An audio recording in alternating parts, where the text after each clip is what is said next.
Hello, and welcome to the Treasury. Last week, the British people voted for change.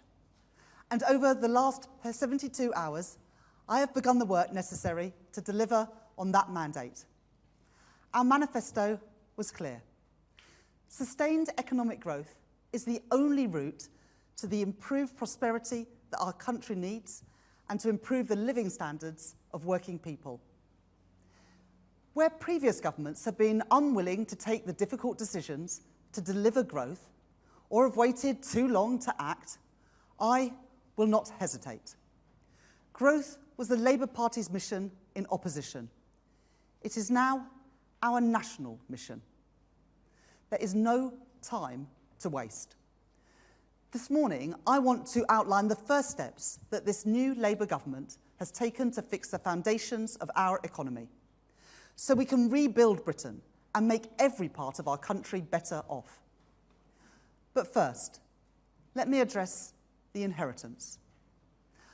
I have repeatedly warned that whoever won the general election would inherit the worst set of circumstances since the Second World War. What I have seen in the past 72 hours has only confirmed that. Our economy has been held back by decisions deferred and decisions ducked. Political self-interest put ahead of the national interest. A government that put party first and country second. We face the legacy of 14 years of chaos and economic irresponsibility.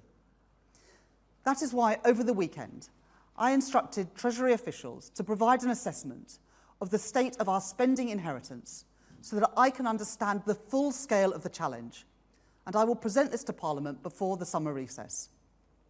This will be separate from a budget that will be held later this year, and I will confirm the date of that budget alongside a forecast from the Office for Budget Responsibility in due course. All governments face difficult decisions. I will not shrink from those choices.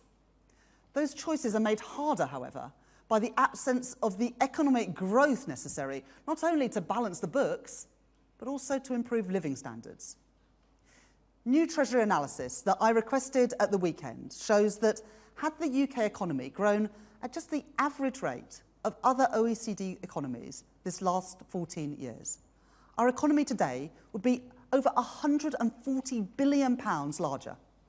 This could have brought in an additional £58 billion in tax revenues in the last year alone. That's money that could have helped revitalise our schools, our hospitals, and other public services. Growth requires hard choices, choices that previous governments have shied away from. And it now falls to this new Labour government to fix the foundations. There is no time to waste. We have promised a new approach to growth, one fit for a changed world. That approach will rest on three pillars: stability, investment, and reform. Let me turn first to stability. In the run-up to the general election, I set out the crucial first steps in our economic plans to deliver economic stability so we can grow our economy and keep taxes, inflation, and mortgages as low as possible. And that commitment stands. I emphasised this commitment in a meeting with the Governor of the Bank of England on Friday, and I will do the same when I meet the Chair of the Office for Budget Responsibility this week. These institutions are guarantors of our economic stability, and I will not be playing games at their expense.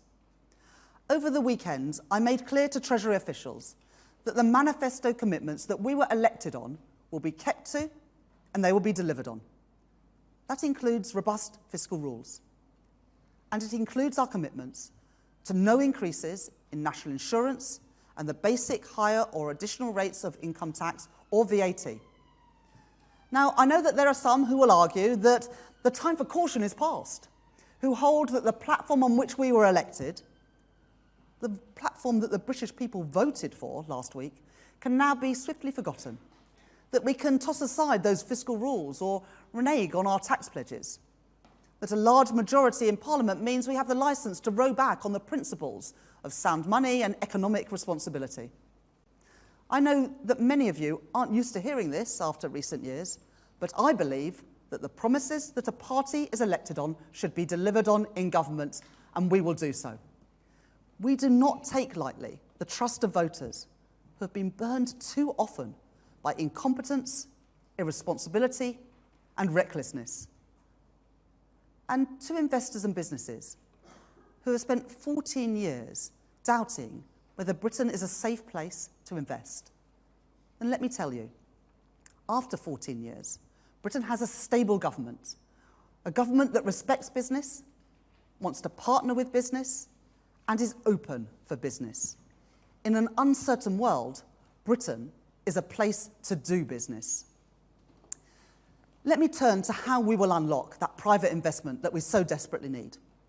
Before the election, I announced Labour's plans to launch a new national wealth fund with a remit to invest, and so to catalyse private sector investment in new and in growing industries. And in March, the former Governor of the Bank of England, Mark Carney, agreed to lead a task force on the establishment of a new national wealth fund. I can tell you today that I have received the report from that task force, and I will be announcing the next steps in short order. Alongside investment must come reform. Because the question is not whether we want growth, but how strong is our resolve? How prepared are we to make the hard choices and face down the vested interests? How willing even to risk short-term political pain to fix Britain's foundations? The story of the last 14 years has been a refusal to confront the tough and the responsible decisions that are demanded. This government will be different. And there is no time to waste. Nowhere is decisive reform needed more urgently than in the case of our planning system. Planning reform has become a byword for political timidity in the face of vested interests and a graveyard of economic ambition.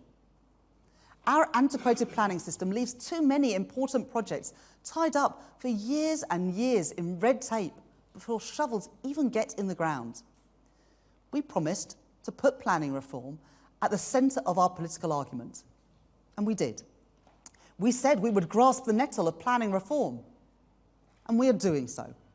Today, I can tell you that that work is underway. Over the weekend, I met with the Prime Minister and the Deputy Prime Minister to agree the urgent action needed to fix our planning system. Today, alongside the Deputy Prime Minister, I am taking immediate action to deliver this Labour government's mission to kickstart economic growth and to take the urgent steps necessary to build the infrastructure that we need, including 1.5 million homes in the next 5 years. The system needs a new signal. This is that signal. First, we will reform the National Planning Policy Framework, consulting on a new growth-focused approach to the planning system before the end of the month, including restoring mandatory housing targets. And as of today, we are ending the absurd ban on new onshore wind in England. We will also go further and consult on bringing onshore wind back into the nationally significant infrastructure projects regime, meaning decisions on large developments will be taken nationally, not locally. Second, we will give priority to energy projects in the system to ensure that they make swift progress. And we will build on the spatial plan for energy by expanding this to other infrastructure sectors. Third, we will create a new task force to accelerate stalled housing sites in our country, beginning with Liverpool Central Docks, Worcester Parkway, North Stowe and Langley Sutton Coalfield, representing more than 14,000 homes. Fourth, we will also support local authorities with 300 additional planning officers across the country. Fifth, if we are to put growth at the centre of our planning system, that means changes not only to the system itself, but to the way that ministers use our powers for direct intervention.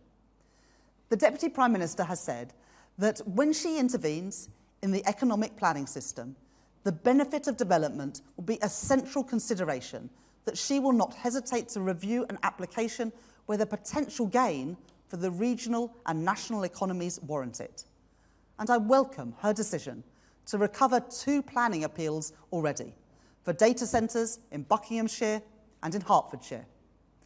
To facilitate this new approach, the Deputy Prime Minister will also write to local mayors and to the Office for Investment to ensure that any investment opportunity with important planning considerations that comes across their desks is brought to her attention and also to mine.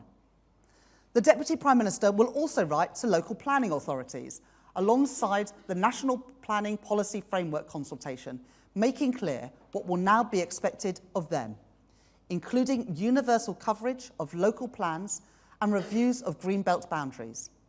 These will prioritise brownfield and greybelt land for development to meet housing targets where needed.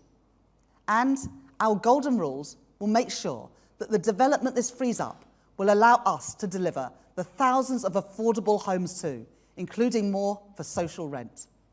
Sixth, as well as unlocking new housing, we will also reform the planning system to deliver the infrastructure that our country needs.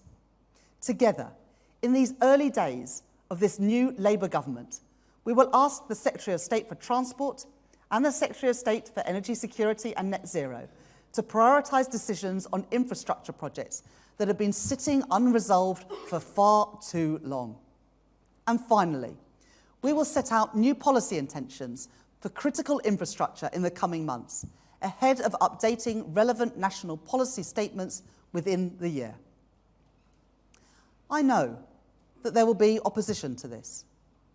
I'm not naive to that. And we must acknowledge that trade-offs always exist. Any development may have environmental consequences, place pressure on services, and rouse voices of local opposition.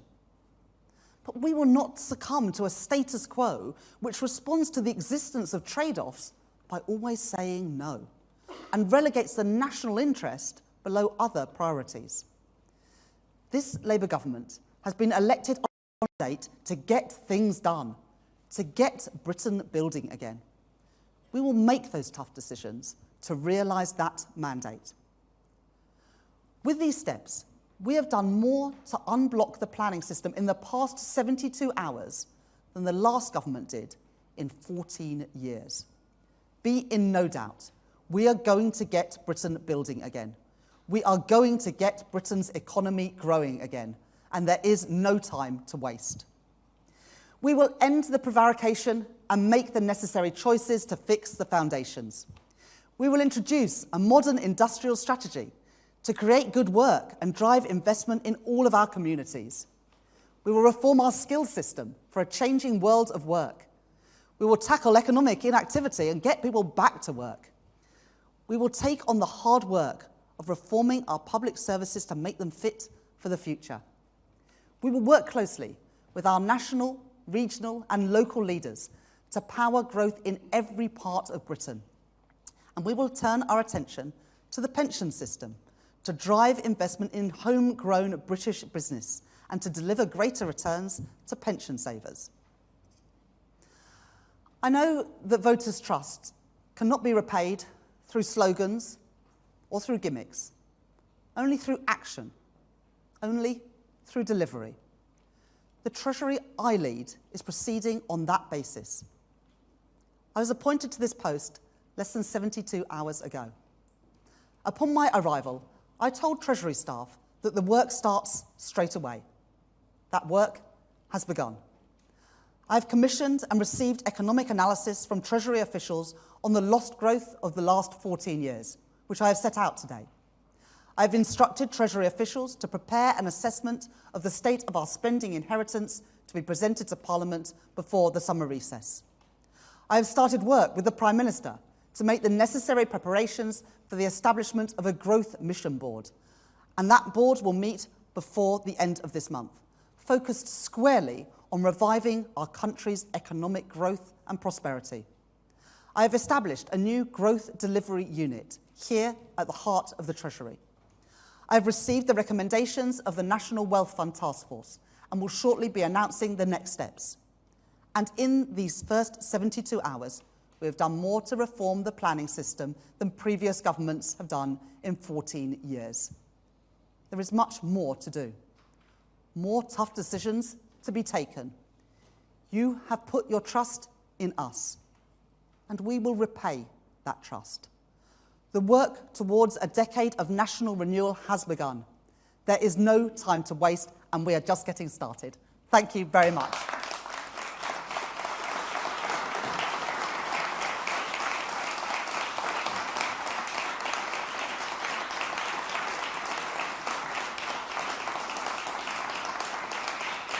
Thank you. I'm now going to take some questions, and I'll start with Helia from Channel 4 News. Helia Ibrahimi, Channel 4 News. Good morning, Chancellor. Is today's announcement a declaration of war against NIMBYs? We were filming in Surrey with local who are fighting off development in the middle of a greenbelt land where there's an old World War II runway. They say it hasn't been used for years, but under these plans, it could be transferred into Greybelt site.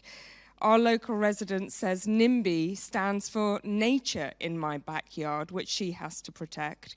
How do you win over people, local residents like Francis, who we filmed with, or are you calling time on all NIMBYs, including Francis? And can I also just press you on social housing? You must be aware that there is a deep problem with social housing, which goes way beyond affordable housing. Affordable housing is just 80% of market rent. So many people cannot afford that. How are you going to press developers? And how much of this planning revolution will include social housing? Well, thank you very much for your questions, Helia. First of all, it will still be in the first instance up to local communities and local authorities to decide where housing is built. But we will bring back those mandatory housing targets. So the answer cannot always be no. So it'll be up to local communities to decide where the housing is built, but it has to be built. If the answer is always no, we'll continue as we are. And continuing as we are means living standards continuing to decline, and it means public services continuing to deteriorate. I'm not willing to accept that status quo, and so we've got to get Britain building, and we've got to ensure that families can get on the housing ladder, because it links to the second part of your question. For how home ownership is going backwards. It's gone backwards in the last few years. Britain today has got lower home ownership than it should do. And the Labour Party and this Labour government want to be the party of home ownership. But we also know that affordable housing, including housing for social rent, as I said in the speech, is an important part of the mix. And included in the 1.5 million homes will be, and the Deputy Prime Minister will set this out, will include affordable homes, and it will include socially rented homes. But also, for those who are in the private rented sector, we are also going to reform the rules around that, so that we will finally get rid of no-fault evictions to help those who are not fortunate enough to either own their own home or have social housing. So we will make those changes as well. Next question is from Faisal Islam at the BBC. Welcome, Chancellor of the Exchequer. Do you consider yourself to be a YIMBY? Yes, in my backyard.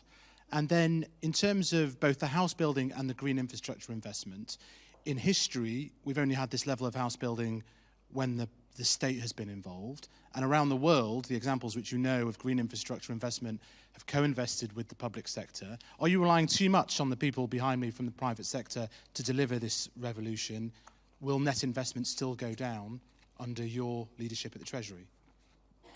Yeah, first of all, I do support development, and I think as a constituency MP, I have done just that. We need the private sector to build homes. We're not going to be in the business of building those homes directly. We need the construction sector, the house building sector to build those homes. And we have announced today, the Deputy Prime Minister and myself, some homes that have been stalled that will now go forward. We've also committed to look at those stalled sites, those wider number of stalled sites, to see what housing we can take forward. But we're not going to let people off the hook. We want affordable housing. And we want housing for social rent as well, and that's an important part of the mix. So this is not a green light for any type of housing. We want, and I said in the speech, that the Deputy Prime Minister will take an interventionist approach to make sure that we've got the housing mix that our country needs, that our people need. Next question is from Ed Conway at Sky News. Thank you. Chancellor, congratulations. It's a watershed moment here. The first female Chancellor, the first Labour Chancellor also in 14 years. But dare I say, not the first Chancellor who has promised economic growth. And perhaps every previous holder of your office has come into office saying that there will be economic growth. So could you just be more specific about this? When can people, particularly those who are nervous about having all this building happening, when can they expect more economic growth? When can they expect the fruit of these planning reforms? Is that something that you might expect in a few years, by the end of this parliamentary term? Is it 10 years? Well, as I said in my speech, there is no time to waste. And that's why within 72 hours, I'm here already announcing a whole range of measures to unlock private sector investment in housing, in energy infrastructure, and more widely. So we want to get going. We sought at this election, a mandate for economic growth. We've won that mandate. People have voted loud and clear for change, and they've voted loud and clear to get Britain building again and for plans to grow our economy. We're now getting on with the delivery. I've spoken today about planning. I've also said that I've received the report from the National Wealth Fund Task Force, and I'll be responding to that in due course. And I've also set out on pensions, on back to work, on skills, some of the other areas where we will be setting out more detailed plans for how we can get Britain growing again. I will produce a budget later in the year, and alongside that will come a forecast for the Office for Budget Responsibility. But I know we can't turn things around overnight. We face a dire inheritance, but this is our down payment. These are the first steps that we will take to bring that growth back to the economy, and I'm determined to work, as are all of my colleagues, to do that, to unlock the private sector investment we need to grow our economy.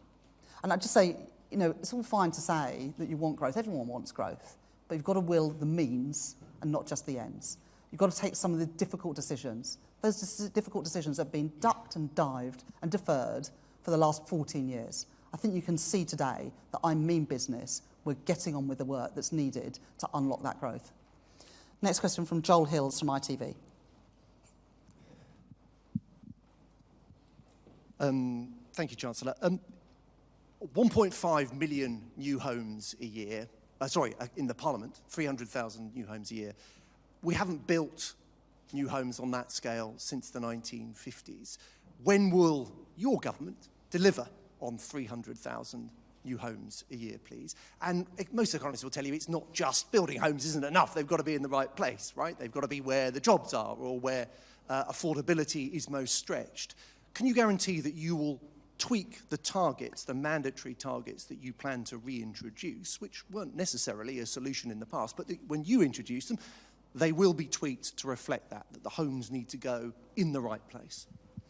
Well, I announced today the unlocking of house building, 14,000 new homes in a variety of places, in Worcester, in Sutton Coldfield, and in Liverpool, for example. So, you can see that this is not just growth and homes in one part of the country, that is geographically spread. We've committed to 1.5 million homes by the end of the Parliament. As I said, we're not in the business of reneging on our manifesto commitments. We've received that strong mandate. We're going to deliver on that mandate. Of course, we have to ramp up those homes over time. Can't build homes overnight, but that's why we've set out today the initial steps we're going to take to unlock that private sector investment to build those homes. I don't think anyone can be in any doubt about the seriousness of our intent when it comes to either house building or other infrastructure investment. Subing Chang from The Telegraph. Hi, good morning, Chancellor. In your own words, this speech was about getting Britain building again. But one of the problems with our existing stock is that older homeowners are not downsizing, or not enough of them are downsizing. How are you going to encourage them to move? And since you enjoy talking about planning so much, are you planning for an autumn statement that is closer to September or November? Well, look, we're going to build homes so that if people want to downsize, they can choose to live in a different home. At the moment, the big problem is there's not enough supply of housing. And so there's not enough choice for people, whether those are people trying to get on the housing ladder, or as you rightly say, older people who want to downsize, perhaps to a bungalow, perhaps to live nearer to their children and grandchildren. We're going to build the homes to give people that choice again, whatever stage of life they are at. I'm going to do things properly when it comes to a budget. I will ask the Office of Budget Responsibility to produce the forecast. We'll go through the proper process and the time it takes to do that, and I will produce that budget in the autumn, but we will set out the date for that budget before summer recess. Next question from Sam Fleming from the Financial Times. Thanks. Thanks very much indeed. Two questions. First of all, on the OBR and the growth forecast. A lot of analysts would say the OBR is already quite a lot more optimistic on growth and productivity than other consensus forecasters in the IMF. Do you see a risk that actually the initial forecast under the OBR will see a downgrade to growth because not enough of the growth measures have come through yet and been planned in? Second of all was on public finances. Obviously, one of the drags on the public finances at the moment is the impact of quantitative tightening. I know you've ruled out the idea of moving to tiered reserves, but can you see any other changes to the way the costs of quantitative tightening are accounted for between the Treasury and the Bank of England, which could mitigate the uplift on the national debt? Thank you. Well, thank you very much for that question. The OBR currently forecasts trend growth at about 1 2/3% a year, and I will ask them to provide their independent latest assessment to go alongside the budget. But I think that everyone can see that we are serious about growing the economy. The planning reforms that I've announced today will take place and will happen shortly. I've already announced today the end of that moratorium on onshore wind. I've already announced today that the Deputy Prime Minister has called in decisions on 2 data centres, on a number of housing developments. So we're getting started. And of course, we want to boost that growth rate. In our manifesto, our #1 mission is to have the highest sustained growth in the G7 with good jobs and productivity in all parts of the country. There's no time to waste if we're going to achieve that, which is why I've spent the last 72 hours in this building with officials in my department, but also in other government departments, working through the plans and what we can do to unlock the private sector investment that is absolutely essential for a growing economy. In terms of the Bank of England and the treatment of reserves, as you say, I've got no intention on changing the way that the way that reserves are treated and the interest paid on those reserves. We don't have any plans to change that. Larry Elliott from The Guardian. Good morning, Chancellor. 2 questions, if I can. One, the former Prime Minister and now actually former MP Liz Truss talked about an anti-growth coalition which has been holding back growth. Do you think there's an anti-growth coalition in Britain, and if so, what do you plan to do about it? Just something specific on your housing targets. Are you going to mandate specific housing efficiency and also mandatory targets for the proportion of social housing in the mix? Well, the anti-growth coalition of the Conservative Party and the British people kicked them out of office last week, Larry. In terms of housing and energy targets and the mix of social housing, I will leave that to my colleagues, the Deputy Prime Minister and also the Secretary of State for Energy Security and Net Zero to set those out. But as you know, we've got that ambition, clean power by 2030 and to become a clean energy superpower. We don't want to be using more energy than we need, and that includes in our homes. Next question is from Ashley Armstrong at The Sun. Morning, Chancellor. Just wanted to ask, because last week you made the comment that the economy is clearly much more than just lines on a graph. You talk about pro-growth. What everybody wants is the details of when they're going to really be feeling a bit better off, when they're going to be feeling better for their households and their families. So if we could have a little bit on that, please, because clearly we all want growth. And the second point was also you speak about kind of making the UK the place for investment. We all know that the London Stock Exchange has been having a drought of listings, companies leaving for other places as well. The Tories considered a British ISA. Will you be considering something along those lines, or do you also agree that was more of the gimmick and more needs to be done? Thank you. Thanks very much for those questions, Ashley. Yeah, I mean, economic growth is about more than lines on a graph. This is about whether working people feel better off, whether our high streets and town centres are revived, whether there are good jobs paying decent wages in more parts of the country. Success for me will be whether working class kids from ordinary backgrounds have more opportunities than they do today. And I think those opportunities have gone backwards in the last few years. The opportunity to own your own home has gone backwards because not building enough homes. The opportunity to get on at school has gone backwards because of the number of unqualified teachers in our classrooms, which Bridget Phillips and the new Education Secretary has already set out how we're going to go about recruiting those 6,500 additional teachers. We're going to reform our business rate system to make it easier for small businesses and high streets. We're going to deliver on those commitments in our manifesto to make working people better off. And we're starting today with the announcements about how we can ensure more people can get on the housing ladder and more people can have a home of their own, whether that is to buy or for social rent. And that is one of the key determinants of whether people feel better off and whether they have a good standard of living. I want Britain to be a great place to do investment. I know that many businesses have looked at Britain these last few years and have doubted whether we are a safe haven for investment. I want that to change, and with me as Chancellor, I believe it will. I want people, when they look around the world, to see Britain as a place that they can see a stable government with serious plans to grow the economy, a government that is pro-business and pro-growth, so that we can drive that private sector investment that is crucial if we're going to have those good jobs in all parts of the country, good jobs paying decent wages, and I want to work in partnership with business, as I did when I was Shadow Chancellor, but now in this privileged position of being Chancellor of the Exchequer, to work in partnership with business to ensure that those opportunities exist for families, for young people all around our country. A final question from Jack Barnett from The Times. Morning, Chancellor, and congratulations. We've obviously spoken quite a lot about growth today, less so about the constraints on the public finances. And the government's going to be receiving the public sector pay recommendations quite soon.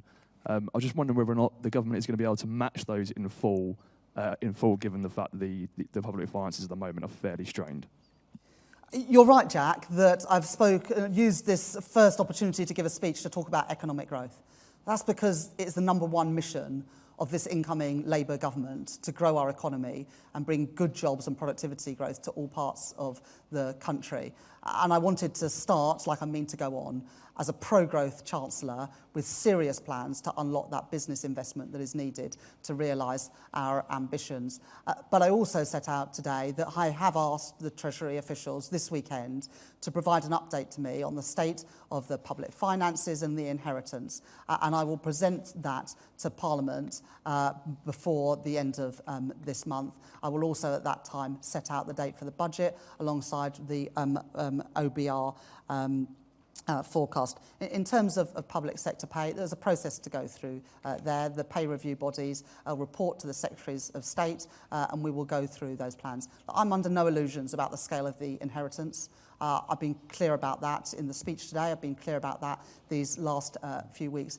Difficult decisions for this incoming Labour government because of the mess left by our predecessors. But we will begin to turn things around, and central to turning things around is growing the economy, because as the Treasury analysis that was presented to me this weekend shows, if the economy had grown at the average rate of OECD economies these last 14 years, our economy today would be £140 billion bigger, with £58 billion more for public services. So that's why growth is so crucial, not just for driving up living standards, but also for having the money for public services. You're very keen. Would you like to ask a question? Thank you very much, Chancellor. I've got two questions. Firstly, obviously you're a Leeds MP. You just got elected on a massive mandate for change. Will the people of Yorkshire get HS2 or not? And secondly, a question on leasehold. I must declare an interest as a leaseholder, but a question on leasehold.